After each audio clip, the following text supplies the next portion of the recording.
Look, I've been waiting for it. You've been waiting for it. I think Drake has been waiting for it.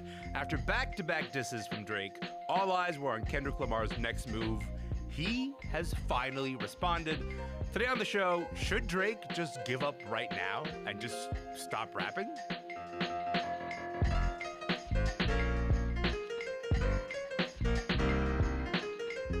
I'm Elamin Abdul-Mahmoud. This is Commotion.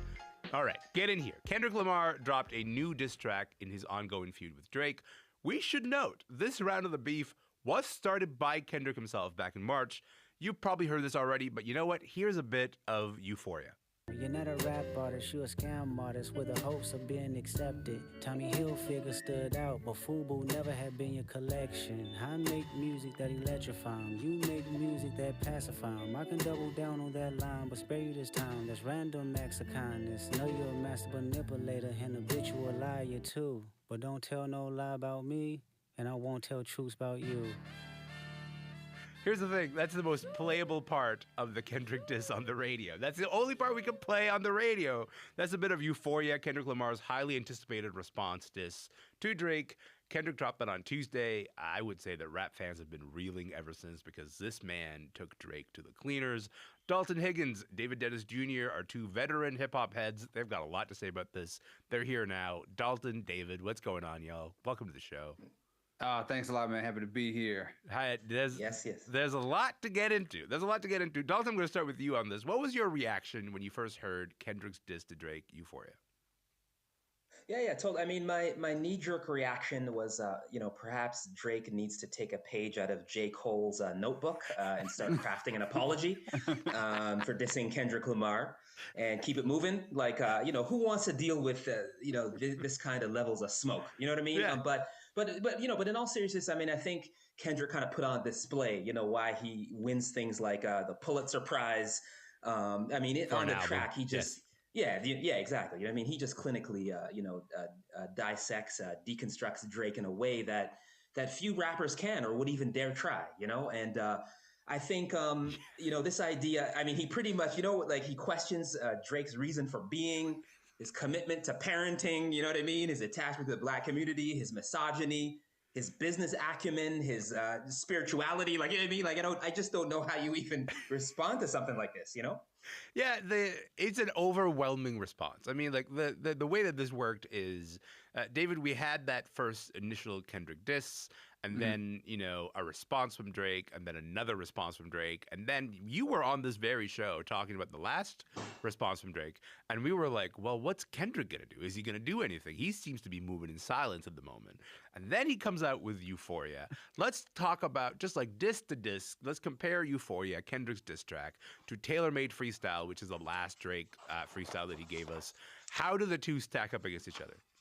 It is not even close. This is like, you should not even put these two together. And it's sort of unfair to Drake to even put them together because Drake did not know what he was getting into. Like, nobody knew what this was going to look like until Kendrick dropped his song, right? Drake was doing his little light jabs. They've been saying friendly competition. J. Cole was saying friendly competition. If this is friendly competition, I do not want friends like this. Like, this is enemy, like, battalion, all, like, no holds barred for 6 entire minutes. I cannot think of somebody I can say 6 minutes full of bad things about in my entire life. Like, this is like beyond the pale. This is further than I thought this was going to go. Yeah, it's a clinical takedown of, as you mentioned, Dalton, every sort of aspect of Drake's public persona. And some of it is very funny. And I didn't actually anticipate that Kendrick would be a funny rapper, but he was very funny in his takedown of Drake. Okay, so we all know that Kendrick is like this deeply impressive lyricist. That's the thing that we know him for. What was the most impressive part for you in terms of the punches that he laid on Drake, Dalton? Yeah. I mean, there's a part in the song where he talks about this idea of, Drake, makes music to pacify them, and I make music to electrify them. You know what I mean? And so what he's doing there, he's drawing a clear dichotomy between the two of them, and he's sort of positioning himself as someone who's operating on a completely different cultural plane than Drake. Like he's essentially saying that his music forms the soundtrack and backdrop to, like global protest movements and like, current affairs, we gonna be all right. You know what I mean? All right became an anthem for the Black Lives Matter movement, back in 2020. And no Drake song has ever come close. Yeah. He's kind of, and throughout the 6 minutes, he's kind of saying, Drake's music is just not that profound. It's fun, it's cute. Yeah. But it's not really saying anything about anything, So for me, that's the lyric that jumped out for me. Yeah, the line is also followed up by a line that I think is devastating, which is, I could make that a double entendre, but I won't. And then the reason he's not doing that is because the idea of he makes music that pacifies them. It's a reference that Kendrick is making, but not making, to the fact that like Drake tends to hang out with women who are much, much younger than him, and he's been criticizing the culture for this for some time. David Dennis Jr., listening to this song, as you said, a 6-minute lyrical assault. What's the line? What's the bit that stands out for you? I'll say the first one. So I was listening to this. I was making my lunch. You're like, I got a list. The first one that hit me, I was making my lunch. I was sitting down. I was listening. I was like, And then when he says, I have a classic, you don't have one, your core audience can't stomach that. Now tell them where your abs from. If I had like this chair swivels, like I was going to do a computer spin around when he said. Do you want to explain that line? Do you want to explain that line a little bit? Yeah. Yeah, I mean, it's the fact that, well, first, there's the fact that Kendrick Lamar has multiple classic albums and Drake arguably has 0, depending on where you are in the fan base. I am one of the belief that of the studio albums, it doesn't have a full, complete classic album, but that's neither here nor there. And then wow, take care catching strays this morning. Okay, go off. Yeah, there's the stomach metaphor, the core, stomach, and then tell me where your abs from, of course, goes back to the Surgical Summer, the Pusha T, this idea that Drake has like manufactured sort of man abs and all that stuff. It's all there, and like a 4-bar thing that like not that many people on this planet can like put that together with that sort of layered lyricism. And Kendrick Lamar's just flexing. But that was the first one that made me go, oh, we cooking with gas here. And then it just like was nonstop after that. Like everything was just like, to the moon after that. Okay, let's hear a bit more of the stuff that is to the moon after that. I'm what the culture feeling. How many more fairy tale stories about your life till we had enough? How many more black features till you finally feel that you're black enough? I like Drake with the melodies. I don't like Drake when he act tough. You gon' make a bring back Puff. Let me see if Chubbs really crashed something. Yeah, my first one like my last one. What I appreciate about this is watching David Dennis Jr.'s face. Like, no, he killed him. He killed him again, and he killed him again. That is a bit more of Euphoria, Kendrick's latest diss track aimed at Drake.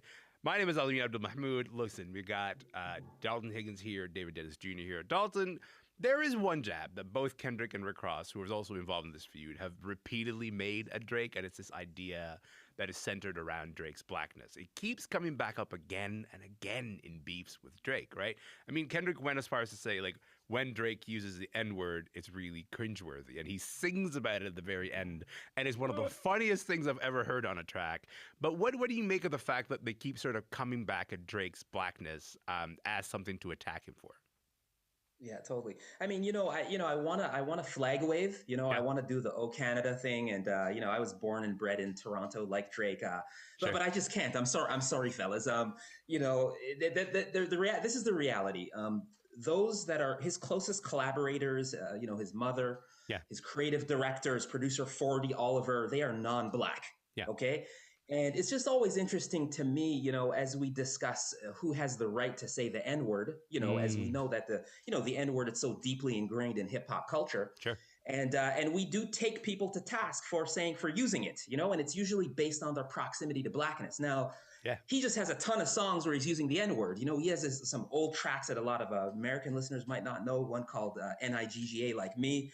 And he's writing these N-word filled raps, and amongst all of his non-black close inner circle collaborators, his mother, who he's very close and tight to. So the question I always asked, even in my book, was, do they sing along to these songs with him? His family members is on the white side, on the white Jewish side, and his collaborators that aren't black.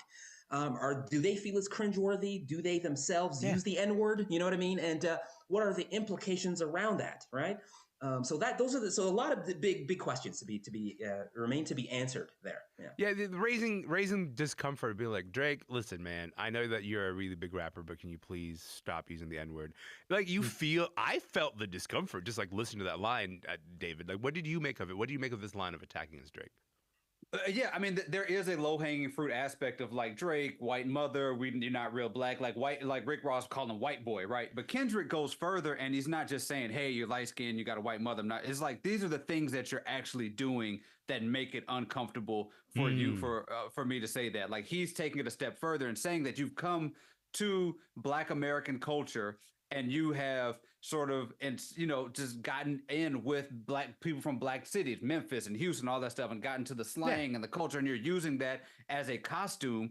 And since the song has come out, there have been all these videos of Drake saying some of my blackest friends were racist, which like, I don't know, no black people say I got my blackest friends. And then there's like him, old quote where he's talking about he didn't experience racism until he came to America, and people made fun of him for being Canadian, things like that, that really add to that. Of course, there's the blackface picture he took so long ago. That was a promo shot that he took very early on in his career. He's sort of wearing all blackface in his face. Yeah, wearing blackface. Like there's so much stuff there that adds to the idea that this dude is appropriating a culture, and Kendrick is going there instead of just hitting him with the fact that like you light skin, your mom's white, blah blah blah, white boy. Like he's saying these are the actual things that make it uncomfortable, and he like broke that down. And there's actually so much more layering and peeling back of that to be done in future disses.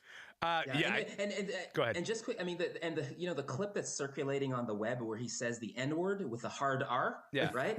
I mean, right? Enough said. Cringe. Mic drop. It's big cringe. But David, how much of this have to do with the fact that he's Canadian, man? Like I feel sometimes like sometimes American rappers get a little mad that one of the biggest rappers on earth is Canadian. Is that what's going on here? I don't think that's the central part of the anger here, but I think that like when you're doing disses, like you reduce somebody to the caricature to make those disses, right? And easy thing to do is say you're Canadian, you don't even like know what it's like to be raised in Compton, right? Like ignoring the fact that there are those same places all over Toronto and all over the other areas of Canada. But it works for Drake because he set himself up for this. Like he has a song with SZA where he says getting whipped like Black American slaves. You know what I'm saying? Like he does things that separates himself from Black American experience. Yeah, 100%. Yeah. And then makes it where you can say, don't bring that over. Like you can't do this to any Canadian. Like, of course you could say, you can make that joke if you want, but it doesn't land unless you moving like Drake moves.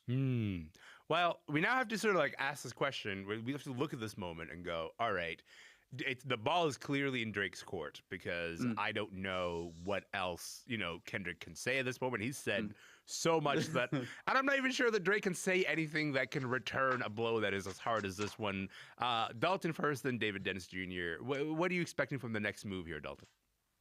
Yeah, totally. Yeah, I mean, Drake is he's fearless to a fault, and I do think you know what I mean. I do think he can put up, and realistically, I do think he can put up a reasonably good fight. Sure. He is a battle rap enthusiast, right? So we know, he likes the beef. He likes bluster. He likes the show. No, he's a battle rap. I mean, he's a guy that he used to fund some parts of King of the Dot, which is the biggest battle rap competition in North America. So he attends the events, he funds it. So he understands the battle rap tradition, I would say, way more so than most rappers. So he can kind of go bar for bar with 99.5% of rappers, not named Kendrick Lamar, and right. That's what I'd say to that. David Dennis Jr. We got like 30 seconds left. Should Drake just go? I'm gonna go to Turks and Caicos, man. I'm out. I would say that, but he already tried that once with Pusha T, and it did not work. I'm going to say what I said last time. You are going to have to rap. He posted a video of Julia Stiles from 10 Things I Hate About You as a response to this. Like, you are not beating the, like, where's your black It won't card work with memes. It won't work. You can't respond with memes to this. Memes. Yeah. It won't work all that. Rap, get in the booth, and rap the hardest that you've ever rapped in your entire life to beat this man. Like, that is all you got to do. He got 6 minutes. Give him 8 to 10 minutes of the best thing you got. Empty your notebook and pray that, like, that's it. Because Kendrick Lamar got more. He's alluded to the fact that I got more coming for you. and like Drake's got to be ready for all that. This is a warning. This is a warning shot. That's the scariest part about If this is a warning shot, I don't know if we're ready for what is to come. Obviously, we're going to keep watching this. David Dennis Jr., Dalton Higgins, thank you for your time. We're going to come back to this later. Thank you. Thanks, y'all. Thanks a lot, man. Dalton Higgins is a publicist and veteran music journalist. He's also the author of the book Far From Over, The Music and Life of Drake, The Unofficial Story. David Dennis Jr. is a veteran music journalist and culture critic based in Atlanta, Georgia. I'm Elamin Abdul Mahmoud, and right now you are listening to Commotion. Okay, so we asked you to send in your questions for our very first Mailbag podcast. It is about this album right here. Did you really beat me up in a cloud of sparkling dust? That is Damn Bad from Taylor Swift's new record, The Torture Post Department. I get into all your burning questions with two other Swifties, Emma Godmere and Amelia Ekbal. The special podcast is up right now. Here's a special piece of the conversation. This is where Emma talks about a surprising thematic through line in Taylor's music. Listen to this. The one that has really surfaced for me with this record, but I realize has a through line through so many other records, is Cars. Oh. Go on. And join me for a moment here. Following you down this rabbit hole. Go off. The car door's open. Jump in. Jump in. This getaway car. Let's go. Into this getaway car. Here we go. So Fortnite, toward the end, that beautiful like combination of her voice and Post Malone's voice. Yeah. Buy the car you won't, but it won't start up till you touch me.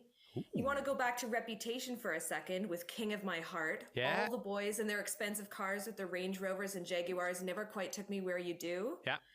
Also on Tortured Poets, Smallest Man Who Ever Lived, You Crashed My Party and Your Rental Car. And Your Rental Car, yes. That's right. Like there's I think there's a metaphor there, but the one that really stopped me in my tracks, Cowboy Like Me off Evermore, never wanted love, just a fancy car.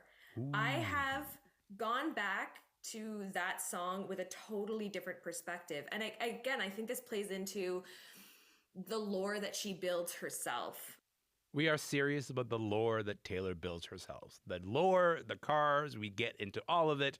You should check out Commotion's very first Mailbag episode. Wherever you get your podcast, go give it a listen. All right, Ali Hassan is on the line. Ali, I know you know why we did a Mailbag episode on this record. I know you know that because you were here the day that album dropped, man. And what a time that was. Thanks for doing that, by the way. Oh, my pleasure. What a hard left from Drake and Kendrick to this story, too. But I'm happy to be part of that as well.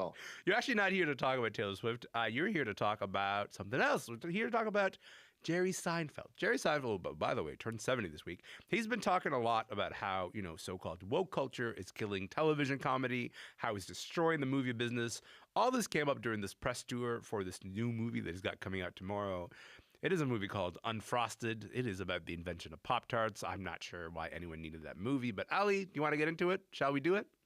Let's do it. Okay, let's do it. First, let's hear Jerry Seinfeld on the New Yorker Radio Hour podcast. He's talking to David Remnick. Listen to this. It used to be you would go home at the end of the day. Most people would go, oh, Cheers is on. Oh, MASH is on. Oh, Mary Tyler Moore is on. All in the Family's on. You just expected there'll be some funny stuff we can watch on TV tonight. Well, guess what? Where is it?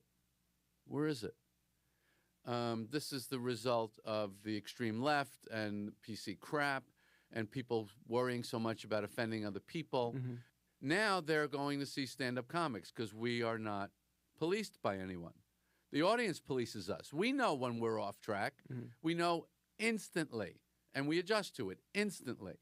But when you write a script and it goes into 4 or 5 different hands, committees, groups, here's our thought about this joke, well, that's the end of your comedy. The idea of funny stuff not being on my TV anymore because of the extreme left. Ali, when you hear that, what do you think?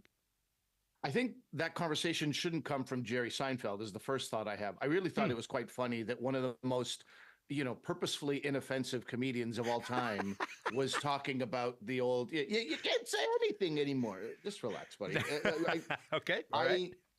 Look, even when he said PC crap, he used the word crap. I mean, he's still like the brand continues no matter what the forum to always be so clean, and I don't think, I don't know. There's a bunch of thoughts that come to my mind. Number one is when society and culture change, Yeah.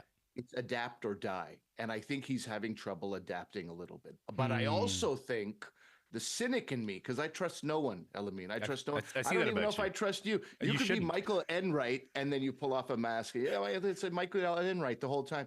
I trust nothing and no one. This guy's just promoting a movie. I don't even know if he believes what he said. I feel like see. maybe some of it is there. Yeah. Some of it is real. But I think part of it is he's just like, I got to promote this movie. Nobody wants to see my movie. So, well, hey, now we're talking about, not talking about the movie, but we're certainly talking about the fact that he has a movie. We fell right into the trap. Oh, we did. Well, I want to get into the argument, though, because I think it's an interesting argument, right? He's claiming that if audiences want something edgier, probably more offensive comedy, then stand-up is the only option that they have because they're, quote, not policed by anybody. Or even when they are like Dave Chappelle or Louis C.K., the cancel culture doesn't really stick. Is that accurate? Does that feel true to you? The idea that stand-up is the place where it's not policed by some of these forces that maybe TV, studios have to respond to. I think most white men don't get really canceled. I think they fail upwards, right? There's that phenomenon at work, certainly. I think there are comedians with massive followings that aren't quote unquote cancelable because their following will just continue to follow them wherever they are, no matter what they say. Right. I think that is true. But I also think that, dude, I think, and I can relate to this on some level. I think he got some notes from a network. And that's what's driving this. You think Jerry Seinfeld got some notes? He's not used to getting a lot of notes for a little while. I really do think that, man. I really do think that. I think when he and Larry David, Seinfeld, I think everybody just stepped back, certainly after the first couple of seasons, let these guys work their magic, don't get in their way.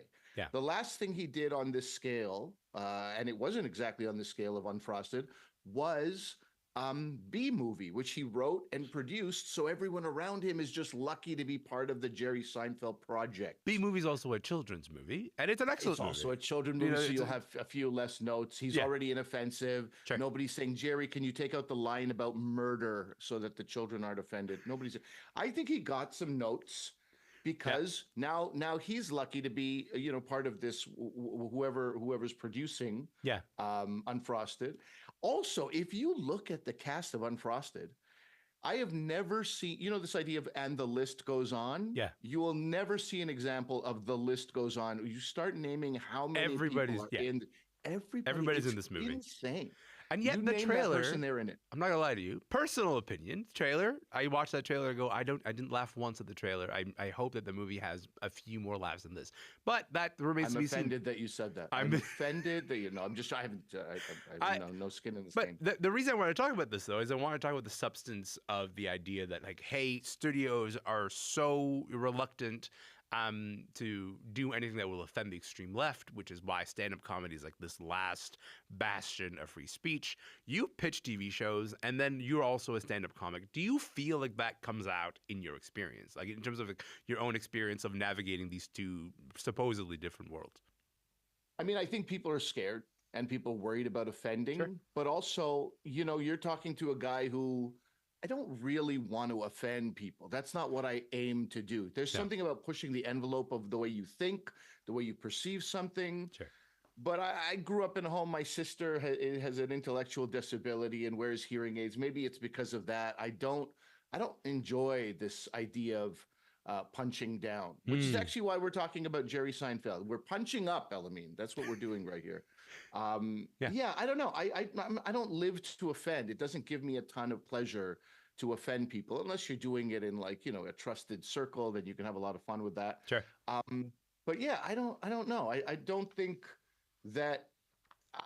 comedy is in the state of crisis that Jerry Seinfeld does. I think he's having a moment of it's not the way it used to be. And that's okay. There's ebbs and flows. And, and some of how it used to be wasn't great. There's a little bit of a make comedy great again vibe in what he's saying. And honestly, I don't think a lot of us want that. Listen, it sounds like you're not really on Team Jerry right now. Are you going to see Unfrosted? Yes. I mean, if not for Jerry, for the 500 other people in the movie who I love, Maniscalco, John Hamm. I mean, again, the list goes on. Fine, Ali Hassan. I will watch Unfrosted and then we'll debrief about it. Thank you for your time. Thank you for being here, friend. I appreciate My pleasure, it. Bud. Of course, Ali Hassan hosts CBC Radio's Laugh Out Loud, which you can get wherever you get your podcasts. Ali was in Winnipeg for the Winnipeg Comedy Festival. Unfrosted is out tomorrow. If you want to see it, if you must, then you should do that. You can catch Tom Power's interview with Jerry Seinfeld on Q next Tuesday. And that is it for the show. Listen, we are going to be back tomorrow. My name is Elamin Abdullah Mahmoud. Thanks for hanging out with us. See you tomorrow.